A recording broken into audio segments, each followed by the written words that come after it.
Ladies and gentlemen, dear friends, Рад I'm приветствовать pleased to greet the представителей government and business государственных структур, representatives, бизнеса, experts and экспертов и industry отраслевых specialists who специалистов, have которые gathered to this собрались meeting of the на BRICS встречу Business делового Forum. форума в рамках БРИКС. I would like to Отмечу, note что that регулярное holding such проведение business таких forums on a деловых regular форумов, basis, как и along with the системная systematic работа work делового of the совета BRICS Business Council, which объединяющего brings together ведущих top businessmen and heads of major companies of the 5 countries, plays an immense practical role in promoting mutual trade and investments, enhancing cooperation ties, and expanding direct dialogue among business communities, and thus effectively contributes to accelerated socio-economic growth of our states and achievement of sustainable development goals.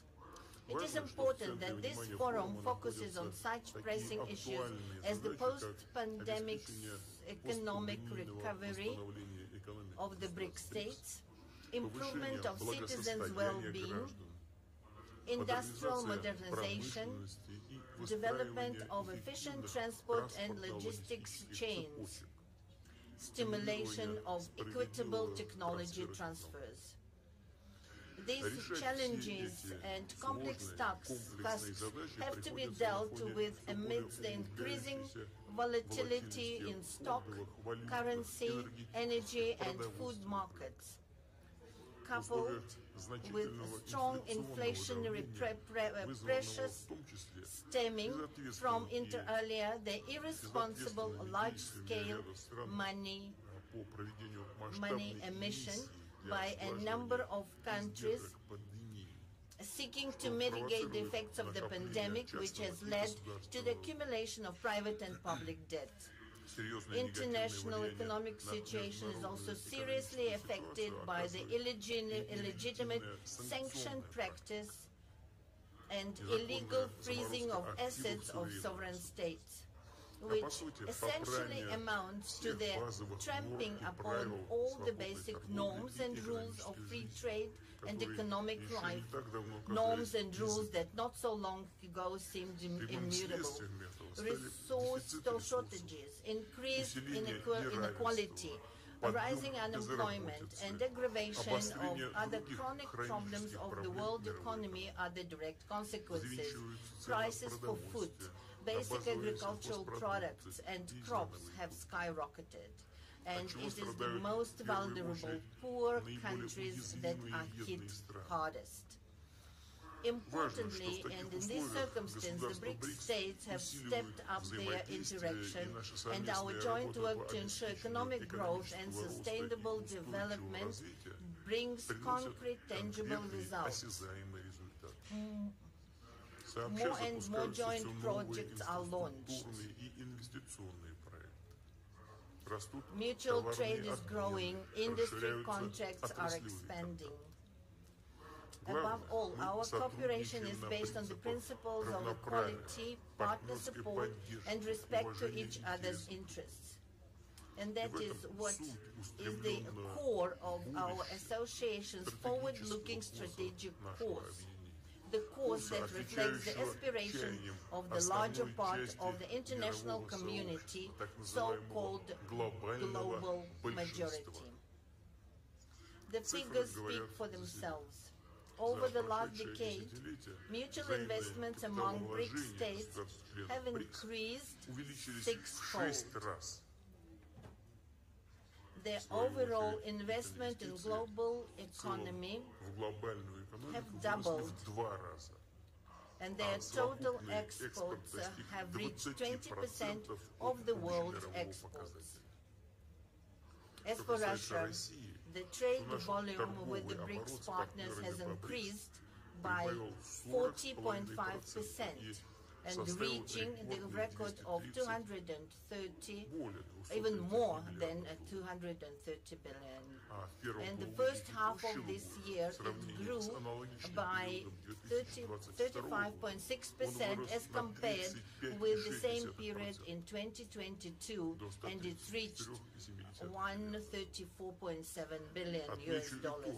I would also like to point out that the share of the BRICS countries, with their population totally more than 3 billion people, now accounts to nearly 26% of the global GDP.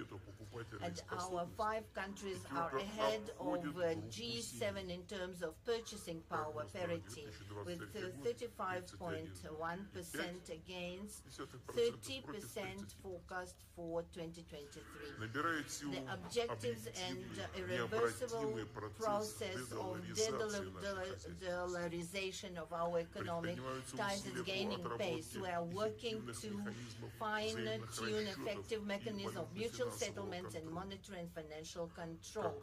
As a result, the share of US dollar export and import operations within BRICS is declining. Last year, it was only 28.7%. In fact, this summit is to discuss the entire range of issues related to the transition to national currencies in all areas of economic cooperation between our 5 nations. The new BRICS Development Bank, which has already become a credible alternative to existing Western development institutions, has a great role to play in these efforts. It is only natural that enhancing connectivity and creating new resilient transport routes has become a shared priority in cooperation between our 5 countries. In this context, the BRICS Business Council's initiative to elaborate modern intermodal logistics solutions and develop railway transport corridors is of particular importance. For this part, Russia actively works to redirect its traffic and logistics flows to reliable foreign partners, including BRICS states. Our flagship projects include the Northern Sea route and the new international North-South transport corridor. These 2 major transport routes aim to provide the shortest and most cost-effective trade route to link major industrial, agricultural, energy hubs with consumer markets. With regards to the Northern Sea route, I would like to emphasize that Russia has already adopted and launched a large-scale, multi-year plan to develop its infrastructure. We intend to build fuel terminals, hub ports, to ensure connections with road and rail transport. Icebreaking fleet is expanding, first of all by commissioning nuclear-powered vessels that have no analog in the world.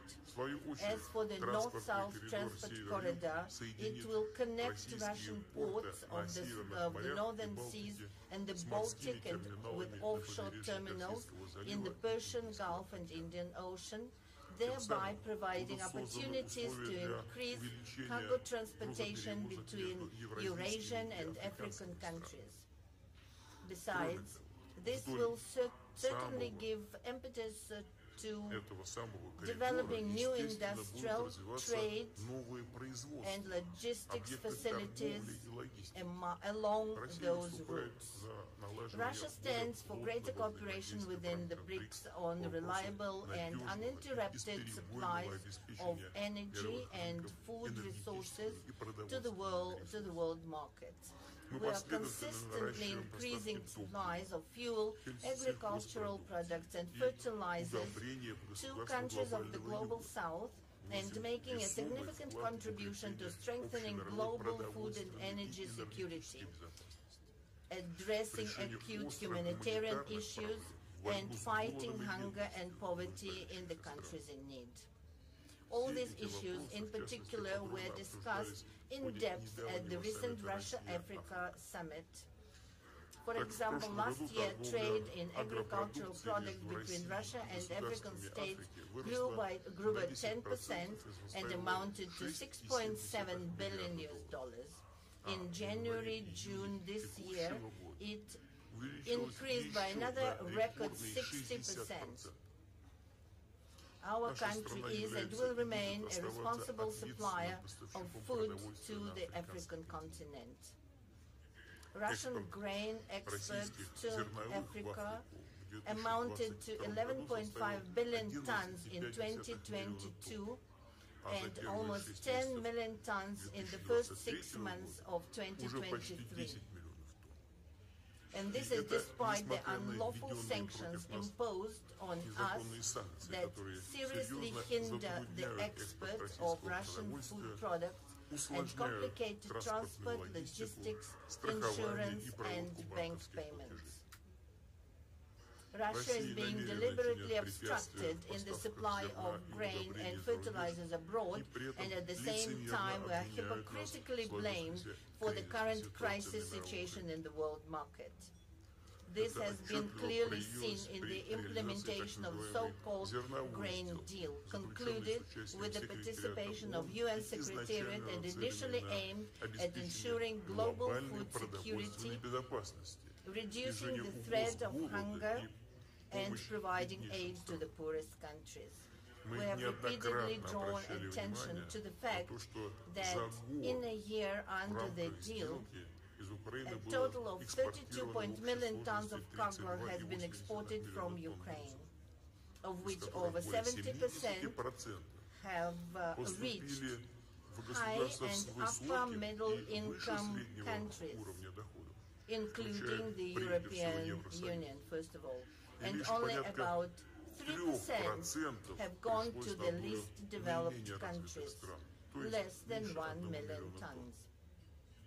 None of the terms of the so-called deal concerning the lifting of sanctions imposed on Russian exports of grain and fertilizers to world market have been fulfilled.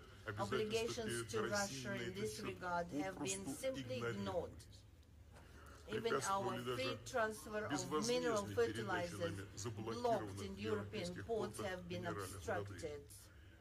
In fact, that is a purely humanitarian campaign that should not in principle be subject to any sanctions. With these facts in mind, since 18 July we have refused to further extend the so-called deal, and we will be ready to get back to it, but to get back only if all obligations to the Russian side are truly fulfilled. I have repeatedly said that our country has the capacity to replace Ukrainian grain both commercially and as free aid to needy countries, especially since our harvest is again expected to be perfect this year. As a first step, we have decided to graciously provide to six African countries 25 to 50,000 tons of grain, each with free delivery of these cargoes. Negotiations with the partners are going to an end. Among the priority lines of interactions, we see also further coordination of the approaches of the BRICS participants on the subject of supporting small and medium-sized enterprises. This is an important part of the overall economic agenda of the Group of Five, which implies the assistance of the widest circles of citizens involved in business regarding the issues of administrative and tax regulation, digitalization, electronic commerce, and participation in the value chains. I would note that thanks to the state support programs, the entrepreneurs from the BRICS countries successfully adapt to the constantly changing situation in the global market.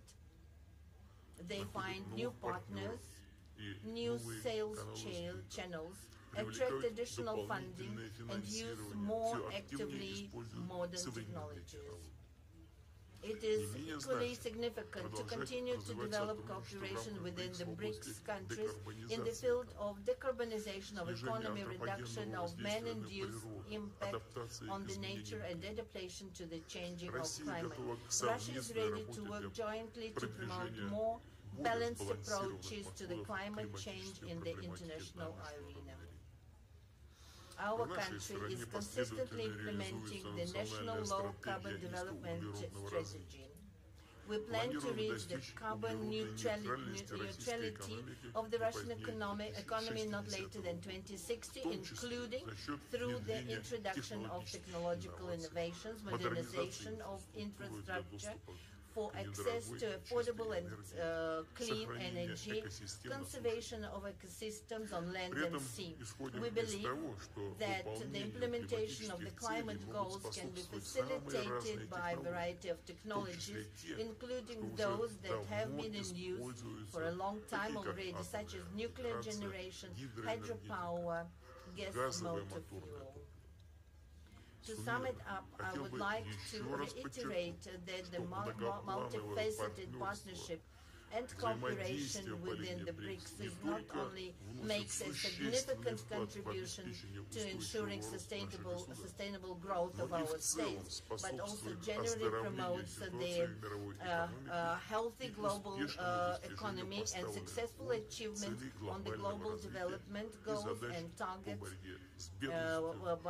set by the UN to fight poverty, expand people's access to quality health care, eradicate hunger and improve food security. Therefore, I'm confident that the BRICS Business Forum and Business Council will continue their creative work aimed at the improvement of contacts between the entrepreneurial circles of the countries of the Group of Five and joint implementation of mutually beneficial projects. In conclusion, I would like to invite representatives of the business circles to our countries to come, to the Eastern Economic Forum in Russia that will take place in 10 to 13 September in the city of Vladivostok, where by tradition there will be discussion of issues that are of interest, including the business community of the BRICS countries. Thank you very much for your attention.